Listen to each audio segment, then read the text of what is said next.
ES Hoje. A gente te conecta com a notícia.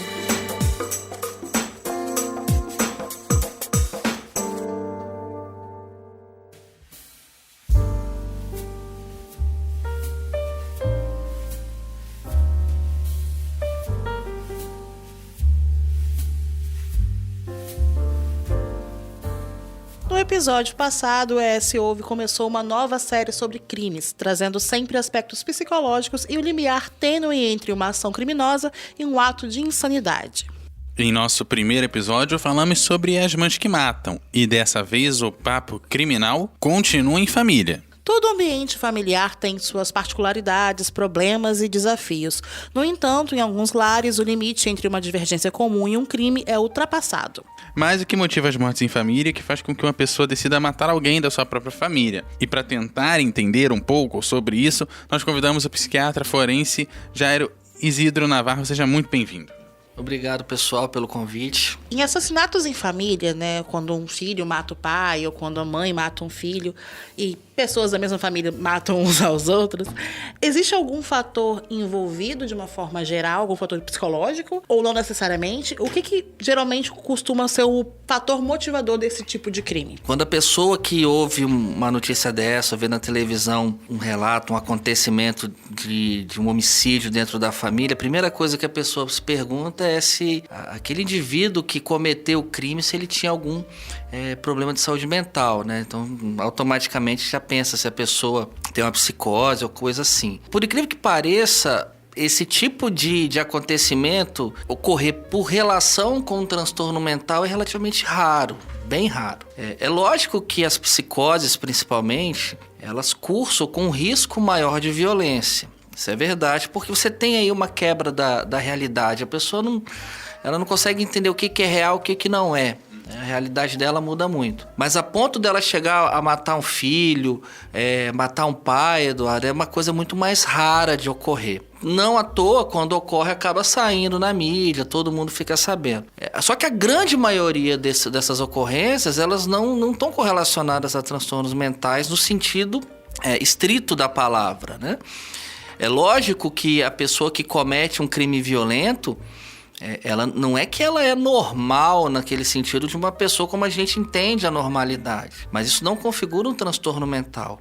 Na esmagadora maioria das vezes que ocorrem esses acontecimentos, esses homicídios, a pessoa ela tem consciência da realidade. Ela consegue se autoafirmar diante do entendimento dessa realidade.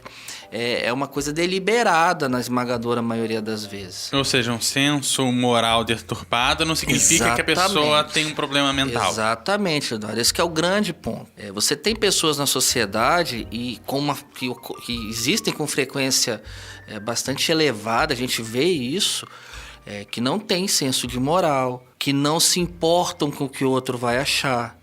Elas não ligam, por exemplo, para o sofrimento do outro. E isso ocorre desde uma coisa muito pequenininha, às vezes um cargo num trabalho, às vezes uma nota na escola, até um evento tão grave como um homicídio. A pessoa, muitas vezes, ela está motivada por vingança, por revanche. Às vezes, algum membro da família está atrapalhando a vida dela. Quando a gente ouve isso, a primeira coisa que a gente pensa é que essa pessoa é completamente transtornada, e não é o caso. Eu sempre brinco que você ter uma índole maldosa faz parte da essência do ser humano. Por isso que a gente tem, ao longo de toda a história da humanidade, comportamento violento, guerra, roubo, criminalidade, né? Então, isso é uma coisa que eu gosto sempre de falar para a gente tirar um pouco, né, o estigma e tirar um pouco o mito de que comportamento violento é igual a transtorno mental. E não é. A pessoa com psicoses, mesmo graves, ela mantém, na esmagadora maioria das vezes, os vínculos afetivos familiares. Então, às vezes, ela é agressiva, mas não é agressiva com a mãe, não é agressiva com os filhos. Quando a gente vê os crimes, os homicídios, os crimes em geral motivados por transtornos mentais, a gente observa crimes bizarros, crimes que não têm nenhum tipo de planejamento. Não é a pessoa, por exemplo, que minha mãe está atrapalhando o meu namoro, igual ocorreu, por exemplo, em Vila Velha há um tempo atrás. Está atrapalhando o meu namoro, então eu vou eliminar. Von Richthofen foi um caso de conhecimento notório, né? Eu queria a minha herança, que a minha mãe está atrapalhando o meu relacionamento, meu pai está me atrapalhando, eu quero ter a minha herança, então eu vou matar, vou arrumar aqui um álibi e tal. Completamente diferente da pessoa desorganizada, que acha, por exemplo, que matar os filhos vai fazer com que eles sejam salvos da destruição do planeta iminente, que vai ocorrer iminentemente. Então, é completamente diferente. A criminologia da coisa é completamente diferente. Ela é bizarra, ela não tem nexo, não faz sentido. Pessoas que cometem, por exemplo, um crime em transtornos, em psicoses, a gente usa a psicose como um exemplo mais clássico. Ela não tenta encobrir o crime, ela não planeja o crime. A gente até tem um caso recente, eu não lembro onde, o município em questão, que foi um rapaz, ele tinha matado o irmão, e ele não queria que a mãe visse o irmão. Ele realmente era esquizofrênico e tal. E ele contando assim, ele não tentou, ele se entregou. Ele falou, gente, aconteceu isso, isso, isso. E ele falando com uma certa naturalidade, que na cabeça dele fazia sentido aquela narrativa. Porque ele falou, eu não queria que minha mãe visse ele morto, então eu tentei, tirar a identificação dele, né? Exatamente. Então, pra ele fazia sentido. Olha como é que é bizarro. Não tem porquê. É diferente do cara ocultar um cadáver. Completamente diferente. Ele não tentou esconder, ele não tentou falar que não foi ele. Uma coisa que a gente observa também, às vezes a pessoa comete o crime e essas alterações da realidade, elas podem ser flutuantes também. Então, às vezes a pessoa ela comete um crime depois de um tempo, que pode durar um tempo mais curto ou mais longo, né? Horas, dias, ela recupera um pouco desse senso de realidade, dessa noção, e muitas vezes entra em desespero e tenta se matar, muitas vezes. Às vezes comete um suicídio, né? Então, às vezes você vê a pessoa mata o filho, mata o pai, mata a esposa, mata o marido, e daqui a pouco ela se suicida, por exemplo. A gente até tem um gancho que eu acho que dá pra você entrar no agora. No estado, aqui a gente teve um exemplo forte, que foi o assassinato de um casal pelo próprio filho. Ele inclusive, depois até se matou depois. O rapaz fazia tratamento e tinha, né, esse quadro. Mas nacionalmente a gente teve, não se matou, graças a Deus, mas teve o caso do documentarista Eduardo Coutinho, né? Que o filho também, em surto, acabou matando, né, o pai. Verdade. E aí você começa a perceber que é aquele arrependimento. E não arrependimento por ter deliberadamente feito algo. É aquela culpa de, naquele momento, ter feito e não ter conseguido... se parar, né? Exatamente. Não tinha noção do que estava fazendo. Conseguindo entender o que estava fazendo, né? Exatamente.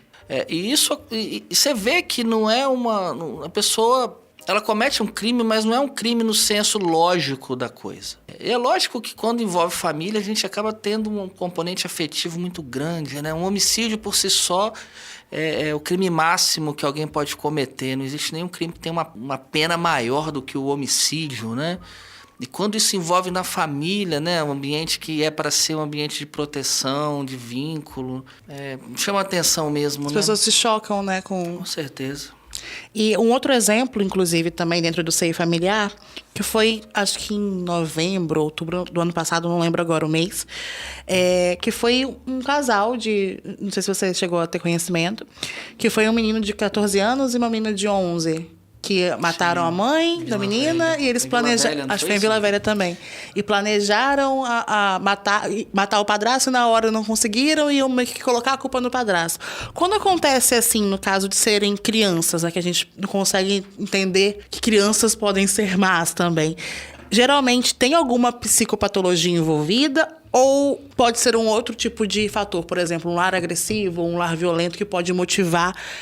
Que uma criança faça isso, ela tem a consciência do que ela está fazendo ou não? Pode ter esse tipo de cometimento de crime em adolescentes por uma questão de transtorno mental também. É possível, pode. Mas a frequência também vai ser igual a que a gente falou para adulto. É raro.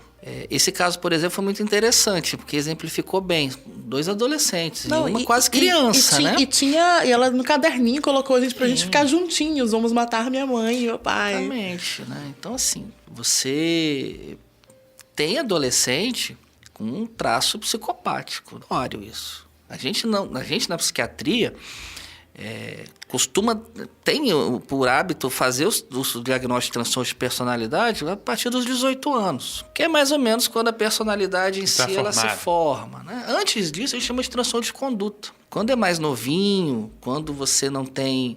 ainda envolvimento criminal, quando a conduta ela é transgredida, mas não tanto ainda, a gente chama de TOD, né? Opositor desafiante. Mas são traços que lembram a psicopatia, né? Falta de empatia, colocar o prazer de si acima de qualquer valor, passar por cima dos outros, utilizar de meios ilegais ou, né, não corretos para chegar àquele objetivo, né?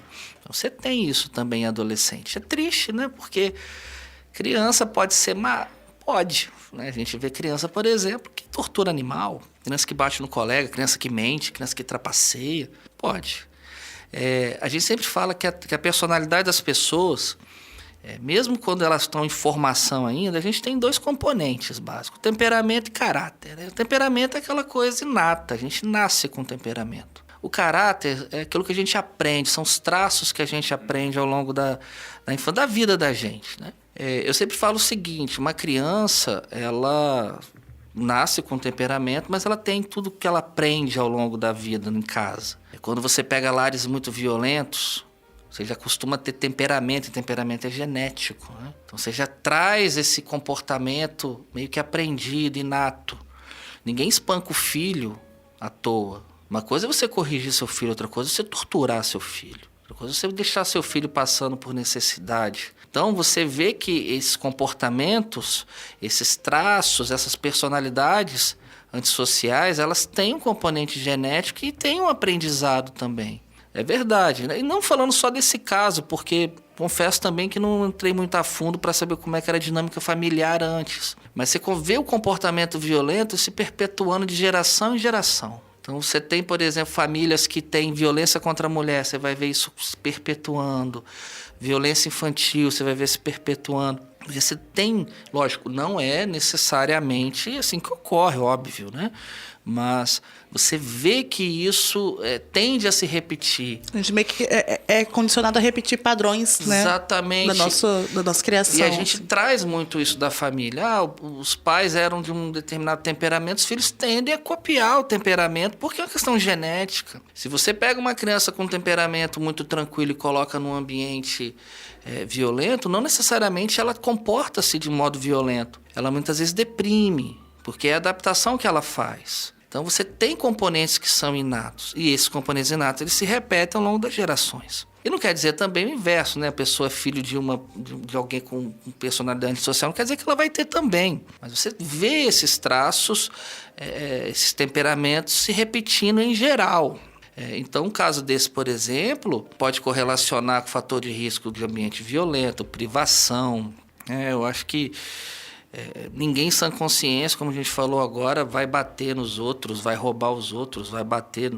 Então você vê um componente genético aí de ação criminosa. Aí você tocou nessas coisas de crimes cometidos no ambiente familiar e dentro deles agora o feminicídio, que é um crime, entre aspas, novo, ou pelo menos regido, né? Essa tipificação, né, é nova, mas que já acontece ao longo do tempo, porque há vários e vários anos a gente bate nessa tecla da violência doméstica e às vezes acaba culminando efetivamente na morte de alguém. O que acontece para a pessoa ter esse ódio à mulher e que acaba às vezes culminando na morte da vítima da violência doméstica? Então, feminicídio é um assunto bem interessante da gente conversar, né? Porque acontece, você falou perfeitamente. É tipificado hoje, mas isso ocorreu na história da humanidade desde sempre. Vamos pegar na época dos romanos. Os romanos invadiam um país, matavam todos os homens, escravizavam mulher e criança. Os cristãos invadiram Jerusalém nas cruzadas, mataram os homens, escravizaram mulher e criança, saiu vendendo como escravo. Então, você tratar a mulher como um objeto, a criança como um objeto, é uma coisa que sempre ocorreu na humanidade. A nossa sociedade, a sociedade ocidental, como a gente conhece hoje, ela é essencialmente machista. E é assim no Ocidente inteiro. A gente falava de democracia em Atenas há 2.500 anos e a mulher foi votar no Brasil em 1933. A primeira mulher a fazer parte, deputada, foi em 1933. Então, olha como é que a situação, e a gente está falando do Brasil, mas se pegar a Inglaterra, pouco antes também, né? Se você for E pegar... se a gente olhar outros países que hoje em dia nem esse direito tem Dia direito. Internacional da Mulher, dia 8 de março, ele vem por conta do movimento das sufragistas na Inglaterra. Isso é coisa recente, 100 anos para cá. A gente ouviu falar de direitos iguais 150 anos para cá. Numa sociedade que tem 5.000 anos. Então, tratar a mulher como um objeto, tratar a criança como um objeto é uma coisa que faz parte da cultura. É assim que fala, é a minha mulher, é o meu filho, eu faço o que eu quero com o meu filho. O filho é meu e ninguém pode falar o que quiser. E o que é muito comum também, nesses casos, às vezes, de feminicídio, é que ocorre também a morte, às vezes, desses filhos e dessa mulher. Como também. Se fosse levar... Ou então Também. matar o filho para se vingar dessa mulher, né? Que é ainda mais cruel. Nossa, demais. Ou então ameaçar o filho para poder manter a mulher rédea curta.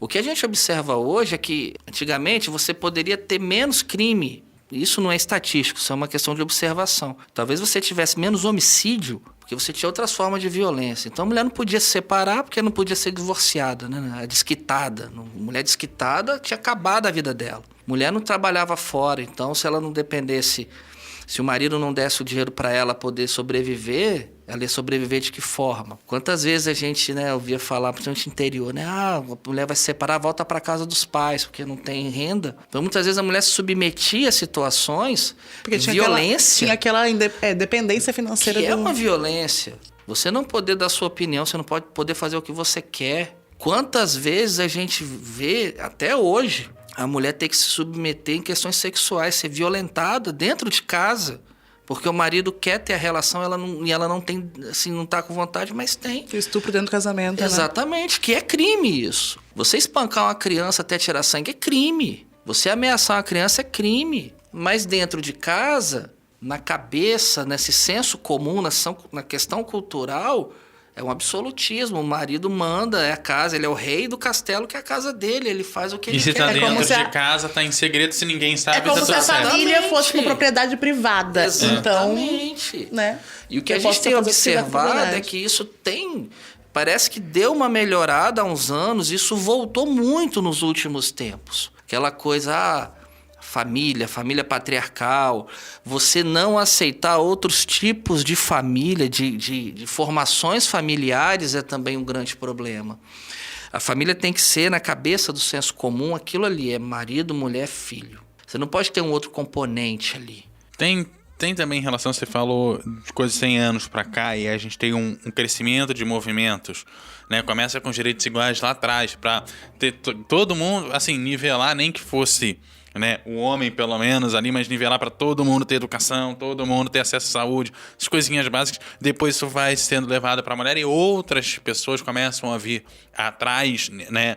Outros movimentos começam a vir atrás para que esses direitos fundamentais realmente sejam para todo mundo. E ao ganhar força, muita gente se sente incomodada, muita gente se sente insegura, muita gente se sente perdendo direito. Nossa, demais, Eduardo. É o que a gente mais observa. Por incrível que pareça, tem gente hoje que acha inadmissível a mulher ganhar mais que ele. Acha um absurdo. Ah, minha mulher vai ganhar mais do que eu? Só que se a sua mulher trabalhar, cara, você vai ter o dobro da sua renda. Você vai ter uma qualidade de vida muito melhor. Não, mas minha mulher não pode trabalhar fora. Porque, como é que sempre se fala, né? Quem contrata a banda escolhe a música, né? Então, se ela começar a contribuir no lar, ela vai começar a mandar também. Quem manda sou eu. Se ela tiver uma independência, ela vai poder me largar a hora que ela quiser. Ela vai poder Isso é outra coisa que a gente né? vê demais. Ah, não, mas aí ela pode fazer o que ela quiser. Ah, se minha mulher for pro trabalho, ela vai conhecer alguém. Então, gente, isso ainda acontece. Claro que diminuiu, obviamente, né? Se for ver ao longo do tempo, isso tende a diminuir.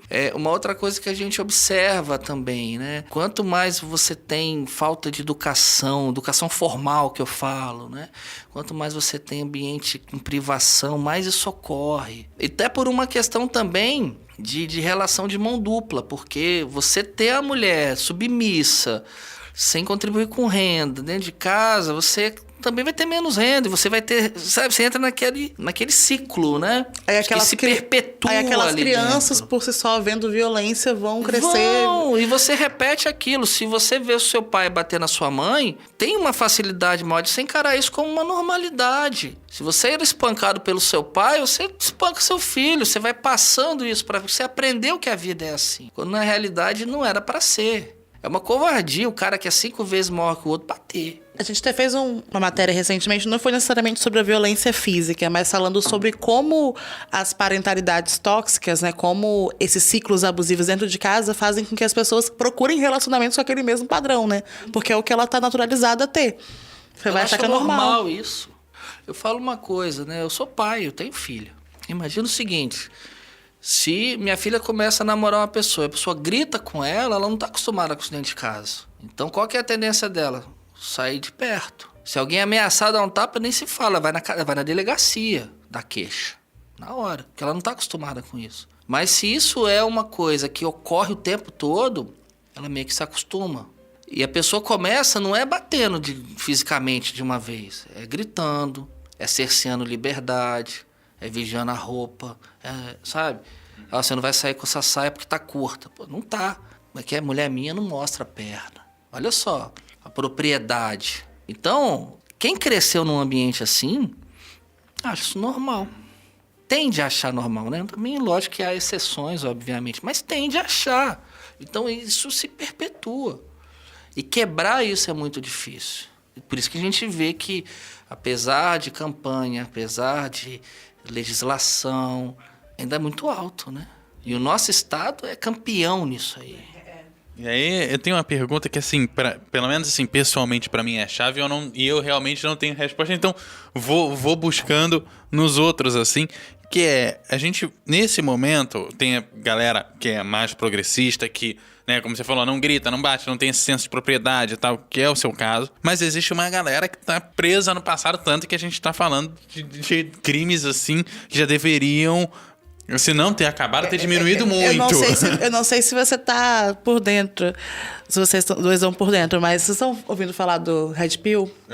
Tamo, então. É um movimento bizarro de homens que eles basicamente dizem que a mulher, se ela for muito bonita, ela vai te dar problema. Se ela for independente demais, ela vai te dar problema. E ela... Não, teve um cara que falou como que é do tempo que a mulher fica no banheiro. Não, porque ela vai estar falando com outro cara no telefone. Então você tem que, tipo... Ficou mais tempo do que o normal. Vocês são paranoicos achando outros paranoicos na internet e fazendo um grupo de paranoia, né? Não, homens inseguros, né? Porque você acha que vai ser traído com qualquer coisa, não tem segurança. Porque se ela ganhar mais do que eu, vai dar ruim. Daí que surge a minha pergunta da questão de duas gerações intercaladas vivendo ao mesmo tempo, né? Que é isso, porque é o cara que tinha todo esse processo de dominação, quando ele perde, ele, claro que vai ficar inseguro, óbvio que vai ficar inseguro. Até a gente mudar e perceber que não dá pra ser, tem insegurança, tem isso aqui não vai dar certo, não vai funcionar. Então, até a gente ter essa mudança de sociedade, são algumas gerações, são 100, 200 anos pra gente realmente ter a sociedade com certas coisas exterminadas. É igual vacina pra lidar com doença. Quanto tempo que você tem que dar vacina até se livrar dela, né? Então, como é que a gente vive com duas sociedades vivendo ao mesmo tempo e faz essas coisas conversarem e os dois se entenderem? Todo mundo acha que na minha época era melhor, né? Isso eu vejo direto. Eu sempre faço a pergunta, há 50 anos, por exemplo, o mundo era melhor do que é hoje? Não estava na Guerra Fria, há 50 anos, tinha Guerra do Vietnã, acabando a Guerra do Vietnã. Vou botar um tempinho maior aí, há 80 anos você tinha campo de concentração. O mundo hoje é pior do que era há 100 anos? Eu não vejo dessa forma, eu vejo um mundo melhor hoje.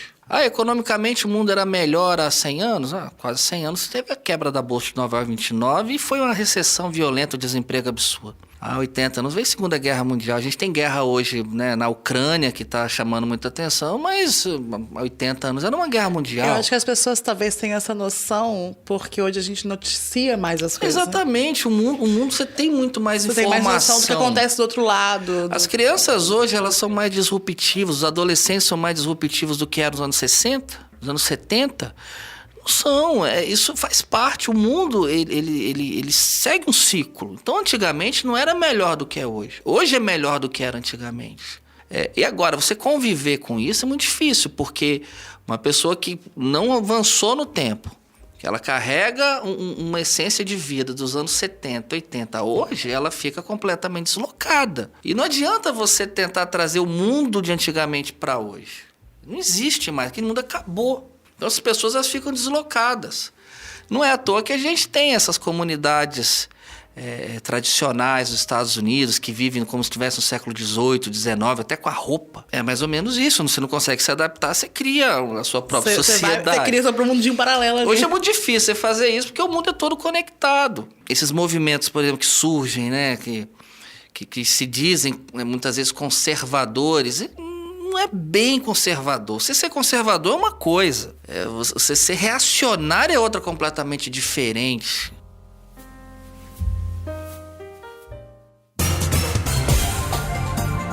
ES Hoje. A gente te conecta com a notícia.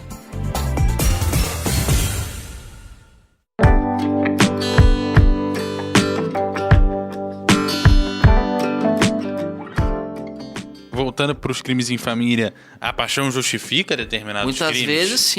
Muitas vezes sim. Ciúme. Crime passional, né, que a gente Nossa, crimes passionais, violência. Quero ver seu celular de qualquer jeito, você não vai deixar eu ver, eu vou lá e te bato. E muitas vezes você tem delírios de ciúme, que você tem esse componente afetivo grande. Minha mulher tá me traindo, meu marido tá me traindo. Não tem nada a ver. Ou então esses casos que os caras matam a mulher e depois se matam, né? Tipo assim, também. Você não vai ser de ninguém, mas eu também não consigo ficar vivo sem você. Exatamente, não vivo sem você, sabe? Aquela coisa a gente tá falando da questão do feminicídio, mas a gente teve um monte de homicídio agora, questão política, há pouco tempo no Brasil. Direita e esquerda, as pessoas não têm nem a menor ideia do que significa direita e esquerda, mas estão brigando, dizendo que são direita e esquerda. Às vezes não sabem nem o que é isso. Você discorda de mim, eu vou te dar um tiro. O cara faz uma festa lá com a temática do partido dele, o outro que é de outro partido vai dar um tiro, e vice-versa. Briga por futebol, torcida que briga uma com a outra. Gente, o pessoal briga por causa de jogo de bola. Agora, quando você conversa com o pessoal, não é um jogo de bola. É o meu time, é a minha paixão. A minha vida é o time. Concorda comigo que você pegar a sua vida e resumir a um time de futebol é uma simplificação muito grotesca? Mas tem pessoas que vivem dessa forma. É a paixão. Tá acima do bem e do mal. E acontece, o cara vai pra cadeia, o cara fica sem poder ir no estádio, o cara deixa de trabalhar, o cara tem prejuízo financeiro. Mas o cara tá ali. É a paixão dele.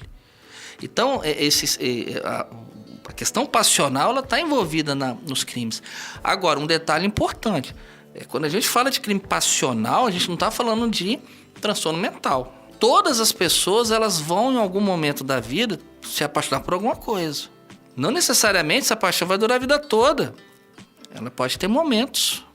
Depois a pessoa cai em si. Isso acontece. Uma paixão existe, aí para um pouco, aí volta. Volta com outra coisa. Todo mundo em algum momento vai ter isso. Quem nunca ficou apaixonado por alguém? Fica um pouco cego por algo ou alguém, né? É lógico que à medida que a gente vai amadurecendo na vida, a gente meio que vai estabilizando esse tipo de sentimento. Pode ocorrer. Mas é mais comum em adolescente, jovem, né? Aquela paixão política, a paixão romântica, a paixão, por exemplo, por uma banda, por uma forma de arte. Então, na minha época, por exemplo, vocês tinham os apaixonados pelo Legião Urbana, os apaixonados pelo Titãs, e um brigava com o outro, sabe? Você não podia discordar, que se discordar era uma heresia. Hoje a gente tem visto aumentar muitas paixões religiosas, né? Que a gente pode chamar até do fanatismo, né? Apesar de que o fanatismo, Lídia, talvez seja ainda mais extremo, porque envolve um movimento, né? Uma coisa mais de massa, né? Individual. Exatamente, né? E é um perigo. Você vai no fanatismo político, você desemboca numa Alemanha nazista.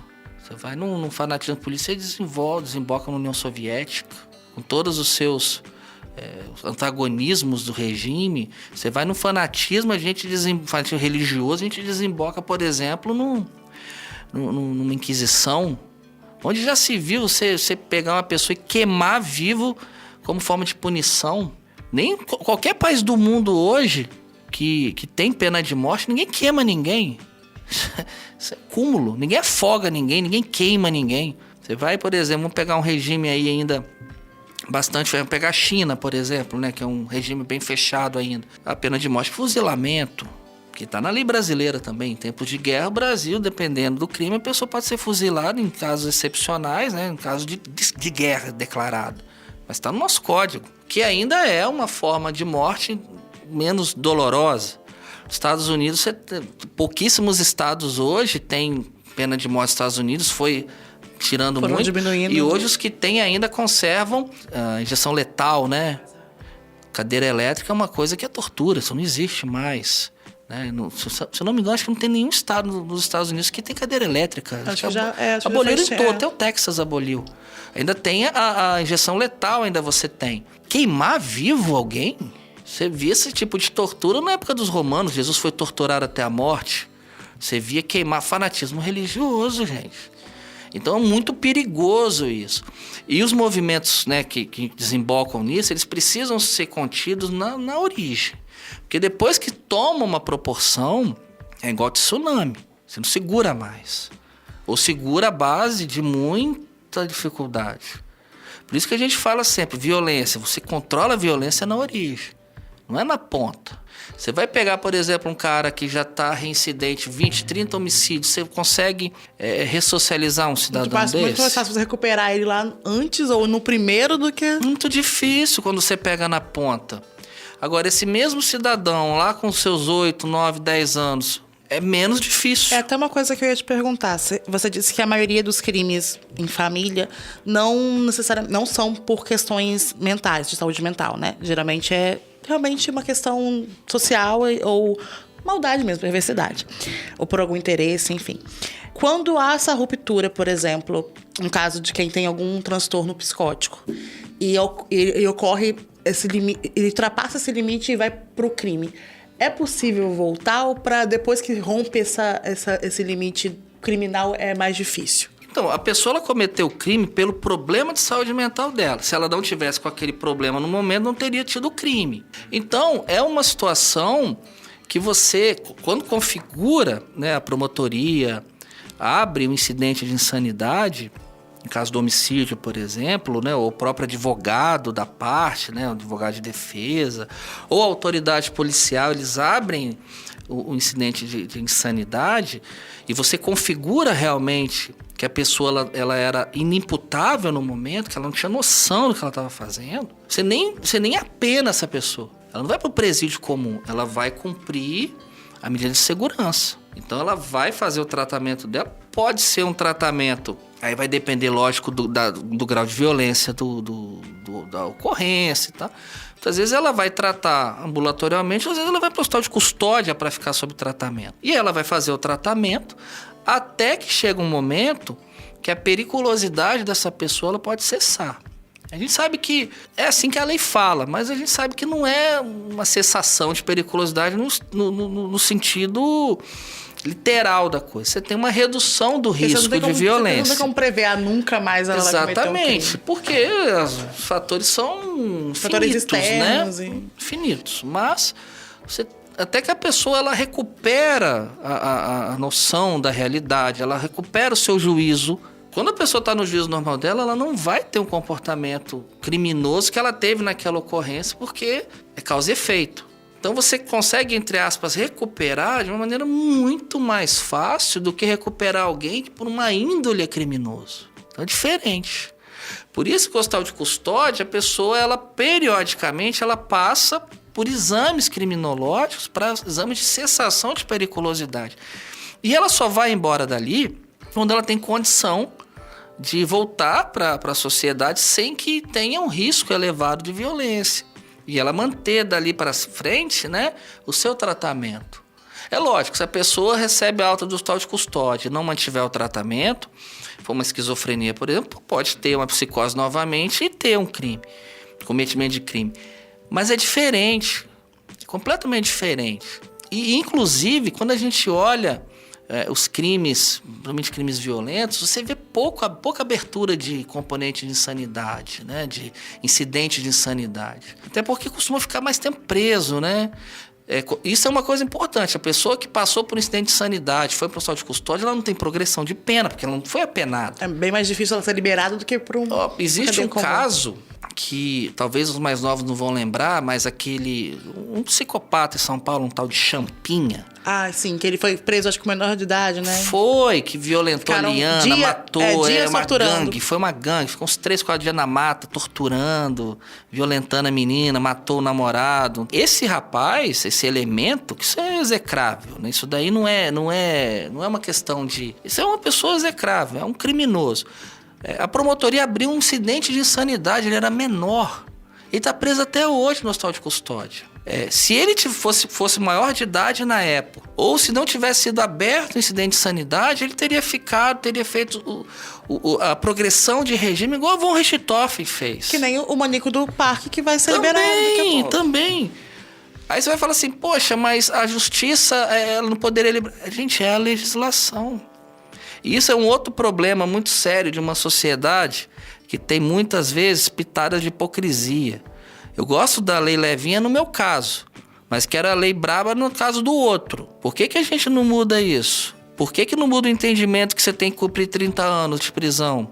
Essa súmula pode mudar a qualquer momento. Igual o caso que a gente viu, foi ontem, né, o julgamento do Jorgeval, que é um crime bizarro, Sim. que você vê que não tem nenhum componente de insanidade mesmo, a pessoa só é perversa. Exatamente. E ele pegou 146 anos, mas o máximo que ele pode ficar é 30 anos. O que adianta uma pena enorme dessa se ele vai sair? Isso é uma discussão muito grande, porque se você for analisar, tudo bem, a Constituição Federal fala que ninguém pode ficar preso o resto da vida. Mas quando você tem uma sociedade, 1940, que tem uma expectativa de vida de 52 anos, você pegar uma pessoa de 50, de 20, colocar 30 anos de cadeia nela, ela faz 50. É expectativa de vida. Se você pega uma pessoa hoje com 20, um maníaco desse, põe 30 e ele sai com 50, ele vai ter mais 30, 40 anos para reincidir na vida criminosa dele. Então, olha só como é que a situação é muito complexa. Esse é o entendimento que a gente carrega desde a década de 40. E ninguém mudou até agora. Ninguém mudou por quê? Porque será que é conveniente ser assim? Porque, vamos ser francos, a pessoa tiver um advogado, um bom advogado, tiver acesso à justiça, dificilmente ela fica presa. Teve um dia desse que eu estava andando de carro, indo para o trabalho de carro, ouvindo que ia ter o julgamento de um, não lembro exatamente de quem, de um dos acusados da morte do juiz Alexandre Martins. Foi em 2003. Tem 20 anos. Não teve julgamento. Então a gente começa a perceber que o problema é muito mais longo. O que você faz com uma pessoa psicopata que comete crime violento, que comete crime de conteúdo sexual, homicídio? A pessoa não tem transtorno mental, mas ela é má. Porque a gente tem o hospital de custódia e a gente tem o presídio. Só que o psicopata ele não se enquadra para entrar no hospital de custódia porque ele não é um transtorno mental. Só que ele também não pode ficar nesse presídio porque ele vai contaminar outros presos. Assim, tipo, ele vai, pelo menos no entendimento, ele vai dominar aqueles presos. Mas aí, Lídia, você aí, tem... Como separar isso dentro do presídio? Mas aí que vem o ponto. Dentro do presídio, você separa os crimes. Por periculosidade, exatamente. Né? Por nível... Você tem prisão de pena de segurança máxima, média, mínima, semi-aberta, aberta, tem vários. Você não pega uma pessoa, por exemplo... Dá um exemplo aqui. A pessoa comete aí um estelionato. Você não põe ela junto com um cara que é chefe de facção criminosa. Você não faz isso. Porque é um crime diferente.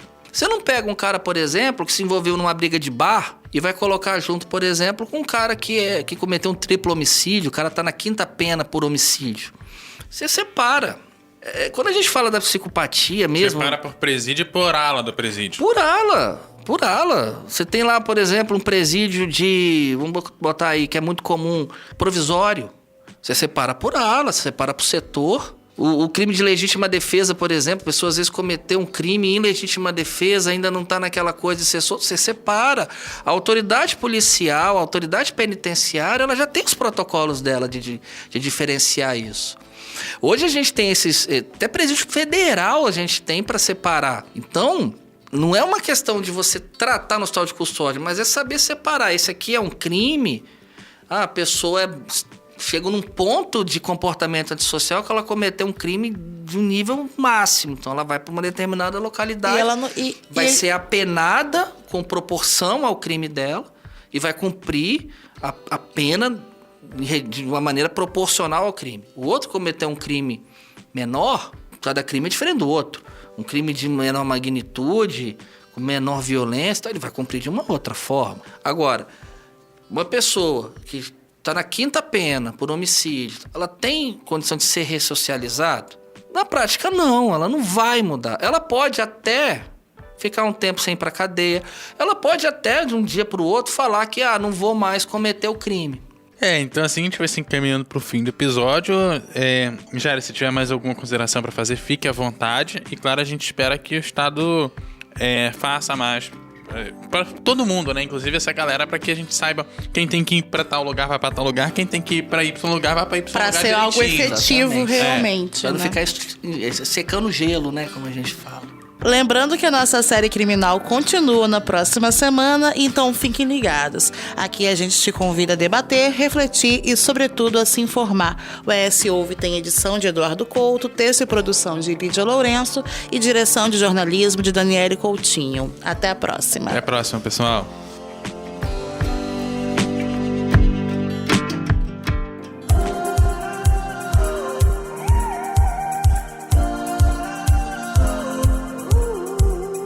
Comentários em eshoje.com.br. É lá que você se mantém informado todos os dias. Nos siga também nas redes sociais e em nosso canal do YouTube, @eshoje.